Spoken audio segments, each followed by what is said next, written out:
Sports Talk Chicago. Here with Jon Zaghloul, and we're back and ready for today's special guest. He's a Fox Sports broadcaster, senior baseball writer at Sports Illustrated, and an MLB Network Insider.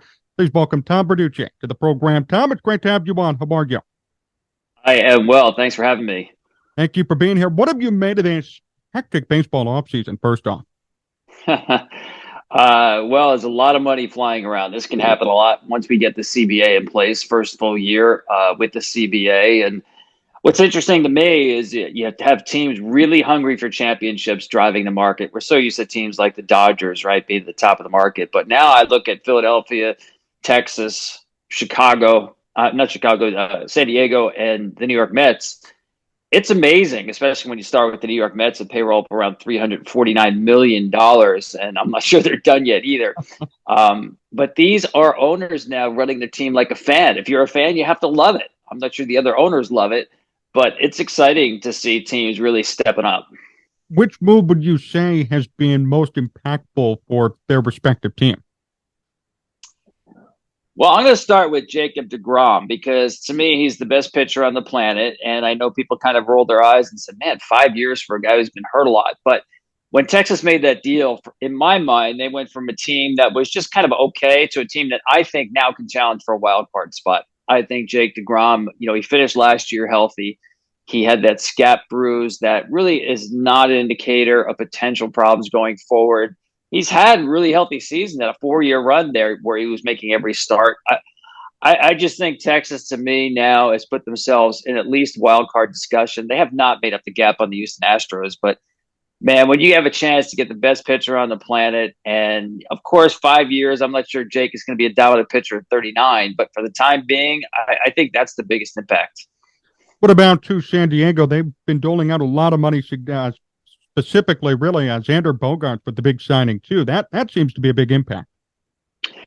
Oh, no question about it. When you look at San Diego, they can run out an infield of all shortstops. Machado at third, Xander at short, moving Kim over to second, Cronenworth at first, and of course you got Fernando Tatis likely to be playing in left field. So it was Earl Weaver who once said, give me a team of all shortstops, and they're almost doing that position by position on the field. Again, this team trying to win its first World Series championship, and I don't think what they're doing payroll-wise is sustainable. It's just not that kind of a market size to do it year in and year out the way teams like the Dodgers and Yankees do. But yeah, this is definitely a team that can win the World Series as they're constituted right now. So, we're seeing these long contracts too with Trey Turner at 11 years, Bryce Harper 13 years, Bogaerts at 11. I mean, so many players now getting paid to age 39, 40, 41. And I think it's important for fans to remember these teams don't sit down and say, wow, this guy's still going to be an impact player at 40 or 41. It's really the cost of acquisition where, it takes that many years to get, or in the Yankees case with Aaron Judge, to retain the player.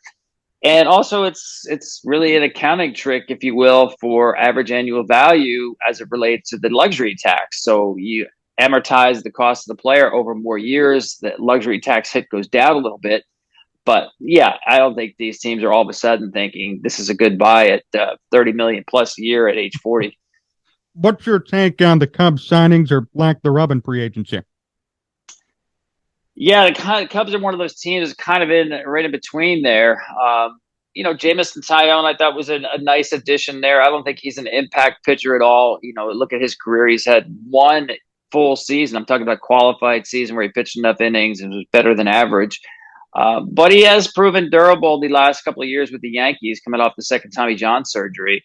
I looked at Wilson Contreras and I scratched my head like, why aren't the Cubs trying to keep this guy? He's one of the best hitting catchers in the game. I think his defense has improved. Obviously not a defense first catcher behind the plate.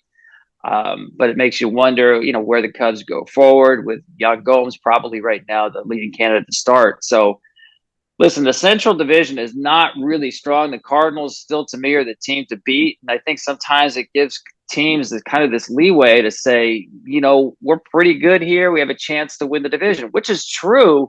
But when you're talking about having a team that can win the World Series, that's a completely different story. So we're seeing teams in the AL East and the NL East especially ramping up to win 95 plus games because that's what it takes in those divisions. Not the case in the Centrals. Are the Cubs done spending money, do you think? I know they're supposed to be in a Carlos Correa, but things have moved there quickly. What do you think they do moving forward? Yeah, I don't think they're necessarily done spending money. I think obviously they're still in it for Correa. Minnesota's still in it. It looks like the Dodgers are not in it the way they're operating. Maybe there's a chance of Swanson there, but the Giants to me look like the front runners to get Correa. This probably will go into January. He's a Scott Boras client. It's the top of the market and what really has been a really good shortstop market. And the Cubs really are in it, but will they go the extra mile based on where this market is going? You don't think, put it this way, you can't think you're going to get a bargain the longer you wait here. For a guy like Correa, top of the market, it doesn't seem to me the Cubs have had the appetite to get in at that kind of number. Who else do you think they could be targeting if they don't get Correa? Where else could they be spending their money? Well, I think Swanson is a good fit. Listen, I'm a fan of Nico Horner. I really am. It doesn't mean you're set at shortstop. You can always slide him over to second base. But I think you're okay with Horner there at the position. I think I liked what he did this year. I thought he took a step forward. But Swanson will be out there. It doesn't look like he's going back to Atlanta. Probably in that mid-20s type range, 20 to 25 million a year, depending on what the length is here. I like Swanson a lot. I mean, he hits velocity as well as any big league hitter. I know a lot of the sabermetricians don't want to hear this, but he is a guy who's used to winning. Going back to his college days at Vandy, certainly in Atlanta these last few years. He's played in big games. He hits good pitching. I think where the Cubs are at, I think he's actually a good fit for the Cubs. I like him there. You don't have to worry. This is not a sabermetric first show, so you didn't offend me there. What about the White Sox? So they've been kind of quiet in free agency. They got Mike Clevenger, obviously, in a one-year deal. What do you make of their situation right now? Yeah, it's really interesting. I think what they're trying to do here is flip this team, make it a better defensive team, make it a team that has more balance offensively. I thought in the past, as talented as they were, the White Sox were probably a little too one-dimensional, a little too right-handed, a little too much aggressiveness in the batter's box, didn't really work count too much. Listen, I love Jose Abreu. You're going to miss him. Clubhouse guy, a guy who knows how to get runs in. I understood the move, though. You have to have Vaughn have his true position, let him play at first base, and just give him the runway to go. So I understood that. But now what's on the other side of it? I still think they need a left-handed bat. A guy like Benintendi makes a lot of sense for them, a left-handed hitter who can work the count, get on base. I thought Nimmo would have been a good fit for the White Sox, but obviously he's back with the Mets at a number that's pretty high. I thought was probably, even for this market, I thought was pretty high. But he's off the board. But I think the White Sox there do have to, I think, get another left-handed bat probably. It's a matter of also with Colas, do they want to push him? Is he in the lineup as soon as opening day? I do think they need another bat, especially in the outfield. What do you think about their change at manager? Do you think that's going to help them this season? Yeah, I think so. I mean, you'll get a lot of energy there. The new staff here, Grifol, I think, has always been a guy who's been on radar for a lot of years for a potential manager. I think he's going to come in with a lot of energy, a new look. I don't want to say the White Sox were stale under Tony, but the team just didn't respond the way that I thought that they would, especially last season when they had the injuries and Anderson going down. They just didn't seem to recover from some of the key injuries they had. I think there's going to be a renewed energy there with the White Sox. And by the time we get to opening day, I think the lineup will be different. How do you feel about their playoff and World Series chances this year? I mean, they have a similar roster, new manager. Where do you see them fitting in? Yeah, I think a lot to me depends on Giolito. I mean, it took a step backward, obviously, and I think the potential is there in that rotation. Well, I really liked what Kopech did. I thought he took a step forward. But I'm not sure where Lucas is at right now. I thought he was a guy who fronted the rotation, and now he doesn't look like that number one. Still can be. So I think probably the rotation, and I know I talked a lot about an outfield bat, but I think the rotation will decide where this team's go. I still look at what wins in postseason baseball, and I know starters aren't going 7-8 every time, but I certainly like to see those big time swing and miss guys in the rotation when you do get to a postseason environment. And I still think that plays. Tom Verducci here on Sports Talk Chicago. Tom, what do you make of the current Hall of Fame ballot? Yeah, it's kind of interesting. I think it's the one year where there hasn't been a lot of buzz compared to some of the last few years. Of course, that has a lot to do with some of the PED guys coming off the ballot and being passed on to the contemporary era committee, talking obviously about Bonds and Clemens. And then Schilling is another one who didn't get in, came really close for some other reasons. But yeah, the buzz is a little bit muted. I think the key for me is how do the voters look at Carlos Beltran? I'm not saying he's a first ballot Hall of Famer by any, before the sign stealing scandal, but that certainly brings it into question that people are going to stop and look and evaluate. Well, how does that compare to PEDs? How do I judge his numbers on the numbers themselves? I personally think he has Hall of Fame type numbers, but again, he by being an active part of that 2017 sign stealing scandal, he introduced another element that the voters have to take a look at. And when it comes to character, to me, I look at that clause, and I know some people like to dismiss it entirely, but it was put in there really to, I think, as it relates to how somebody played the game, really not what they did off the field, during or after their career, but did they play the game fairly? Did they play it the right way?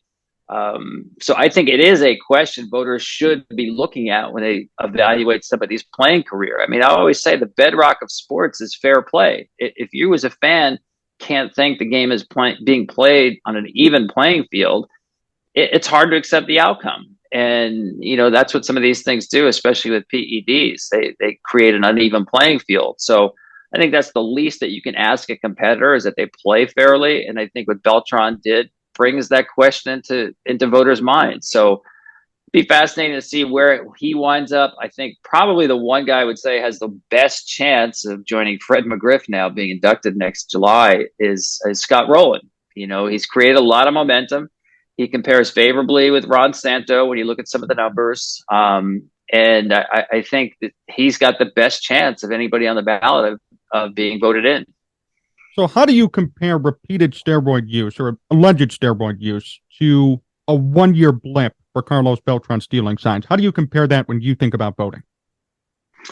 Yeah, it's really interesting. I don't think they're exactly comparable. I think the Beltran situation is, I know people have pointed out he was the one player identified, but you have to remember he was retired at that point, and they were not able, talking about the Mitchell investigation, the investigation into the sign stealing scandal by the commissioner's office. They really weren't able to really touch any active player when it came to any penalties. So he kind of was singled out, and I know he was part of an active group there that was involved with it based on the commissioner's finding. But it's a really good question. I have to sit down and really think about that long and hard. I'm not sure you can equate them equally. But again, each in a broad scope go against the doctrine of fair play in baseball. Now, you voted for David Ortiz last year, kind of a different but similar situation where there was a positive test, but it wasn't really counted against him.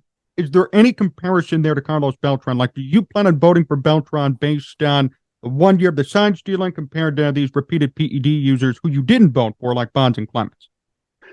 Yeah, no, the Ortiz situation is very different. It was not considered by Major League Baseball a positive test. He was on a report that said he was part of these people who were considered positive, but no substance was ever identified.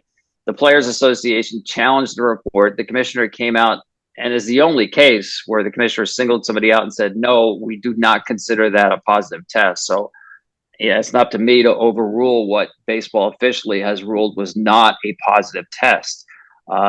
So just going by that, I didn't consider David Ortiz a positive test because that's, in the words of the commissioner himself, he didn't consider that. So it's a little bit different.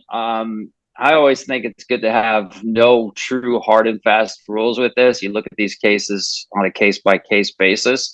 And I don't think we've seen anything quite like Carlos Beltran. I mean, does he suffer, say, a 1 year penalty and gets voted in the next year and people jump on board? Does he get treated like some of these other PED guys where, let's face it, most of these guys, well, at least some of them, Bonds and Clemens, got a vast majority of votes. But as you know, with Hall of Fame voting, that's not enough. You need 3/4. That's a really high bar to pass. So my guess is that Beltran will get in someday, but I think it might be very difficult for him in the first year on the ballot. Will the guys you voted for last year stand your ballot this year? Probably. I'd have to go back, and I haven't really dove into all of it yet. But over the years, I probably have voted for more people than I did when I first started out. That's just a reflection of where the Hall of Fame has gone. I mean, when I first started out, it was hard for anybody, especially on a first ballot, to be elected to the Hall of Fame. And now it seems like they're at least when you look at the average number of votes on a ballot, that number has continued to go up. And I don't have a problem with that. I think the standards have expanded a little bit.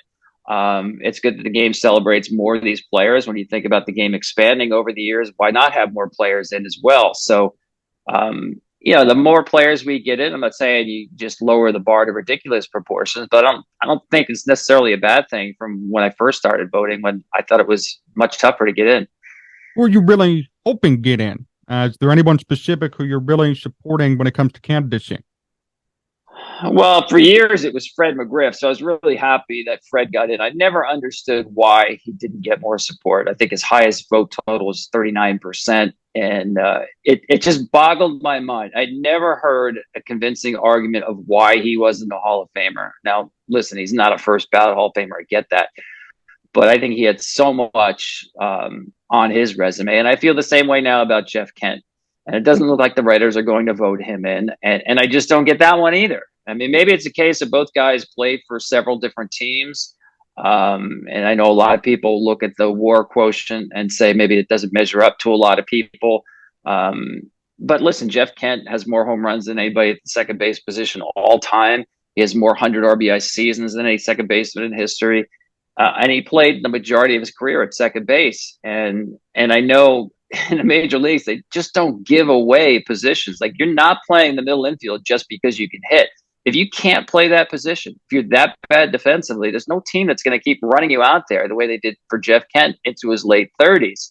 So was he, the best second baseman ever? No, not defensively, but the bat certainly gave whatever team he played on an advantage over other teams. When you got really first base production out of a second baseman, that's pretty much what Jeff Kent was. So I'm really surprised he doesn't get more support. It doesn't look like he's going in.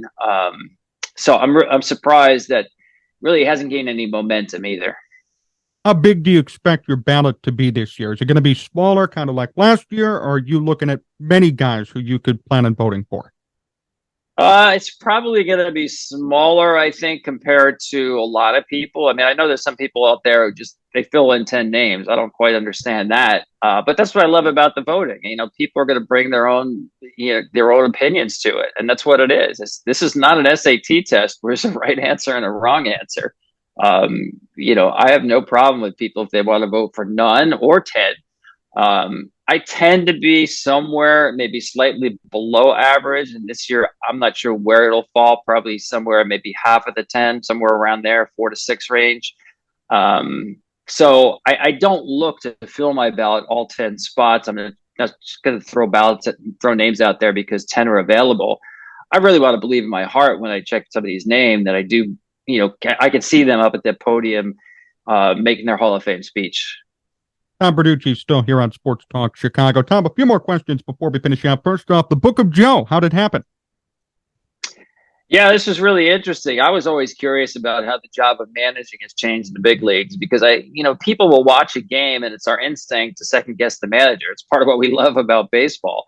And so many times I would think these people actually think the manager is making these decisions when a lot of these decisions now have been made by front offices before the game. If not outright ordered to do so, the manager is influenced by his decision based on what the front office says. So I was really curious to identify kind of how the dynamic changed. I started covering baseball when the manager was the nexus of power in an organization. He determined how a team would play. Sometimes he picked the roster. He certainly made all in-game decisions. And in the last 5 to 10 years, that has certainly flipped, where now the front office has more power. Generally, the chief baseball operating officer has more power and more money than the manager. And a lot of times this affects how the game is played, the strategy of the game, not just the acquisitional side of the game. So I was curious to look at that. And of course, with Joe Madden, his career has spanned the arc of that change. I mean, he didn't start managing until he got a job with the Rays, a Devil Rays back then, at the age of 52. Won World Championship, obviously, with the Cubs, and everything seemed to be really cool in Chicago. And I think the Cubs found out, like a lot of really good teams did, it is so hard to repeat in this baseball world. It hasn't happened in a generation now. So I was curious to find out about that, the manager's perspective, the change in power. And Joe is just the perfect vehicle to dive into these kind of elements and how the game has changed. He's a great student of the game. He's done everything in the game: minor league manager, major league manager, bench coach, scout, roving instructor. He's got so much experience in the game, and is such I think a really critical eye when it comes to examining not just himself, but how the game has changed, the stories around the game beyond his own clubhouse. So he was the perfect vehicle to kind of dive into these things. And he happens to be a great storyteller because he's been so many places and done so many things. I like to think of him as a kind of a combination of Yogi Berra and Phil Jackson. You know, he's got that wit of Yogi Berra, way of simplifying complex issues so people understand it, and sort of that Zen master quality of Phil Jackson, where communicating with players and media especially, he's one of the best. So it was fun to dive into, and great working with Joe. Do you think that was his downfall here in Chicago and even out in Anaheim as well? The fact that he's kind of a more control, hands-on manager, and things changed in regards to the front office? Well, I don't know if it was a downfall. I do think the game changed around him. And as someone who came up in the system where, let's face it, one of his mentors was Gene Mauch, right? And the game was very different back then. If you're a younger manager today, just as an example, somebody like Aaron Boone with the Yankees, you know, this is all you know. Aaron Boone was not managing. The game was very different. So to Aaron Boone, nothing really has changed. To Joe Madden, it's like, I understand the game has changed, but I also think there's a place for some of the old school thinking. So I think that rebalancing of the game is something that a manager who knows the way it was will have a tougher time trying to get there. And I think actually baseball is getting there. I mean, Theo Epstein himself is a driving force behind the game, really returning to putting it back into the hands of the players. I mean, you think about rules like eliminating the shift and larger bases to encourage stolen bases. These are all a pushback against where analytics brought the game, which was an extremely efficient game, but less entertaining when it comes to the pace of the game, the pace of action, how exciting the game is played. And Theo would tell you that himself, that, the game does need to get back to a more quicker pace, more action-packed game. And I think we're getting there. And I'm really anxious to get to next season and see literally what the game looks like, because hopefully it does look very different. But yeah, I think the game is, I don't want to say it's swinging all the way back, because I love analytics. There's certainly a place in the game for it. It's, like I said, it's more of a rebalancing. And I think the game next year will start getting us back to that point. And Tom, before we finish up today, last question: what's the funniest moment you've been a part of working at MLB Network? I don't know if it was the funniest, but it was the funnest. Was the night of, we call it the night of 162. Remember that? What was it, 2011 where all these games are coming down at a similar time at night. I happened to be on the first shift of that night where some of the East Coast games were ending, and it was just, I didn't want to leave. I was sitting there watching the different games on multiple monitors, and I forget which game ended last, but it might have been the Atlanta-Philadelphia game. And I remember literally running back into the studio, and I think maybe Sean Casey, a couple other guys, Harold Reynolds, were on the air. And I was like, can you believe this? I felt like a little kid, and I was just thrilled to be a part of it. And I tell people all the time, MLB Network is, to me, it's like cell phones. Like if you're a baseball fan, it's hard to remember. We actually had a time where there was no MLB Network. Like, can you remember a time when there was no cell phones? To me, it becomes such a big part of your life. And I don't want to say you take it for granted, because I never do, but it's nice to know that it's always there when you want it. And being able to go through all those games that night, I mean, I was dumb enough to think maybe we'd get another game like that or another night like that somewhere down the road, but it's still, we haven't had a finish like that since. And that was the best night of Network. Well, Tom, thank you so much for joining me. Always a pleasure to have you on. Best wishes for the upcoming season, and looking forward to staying in touch as well. You got it. Thanks for having me.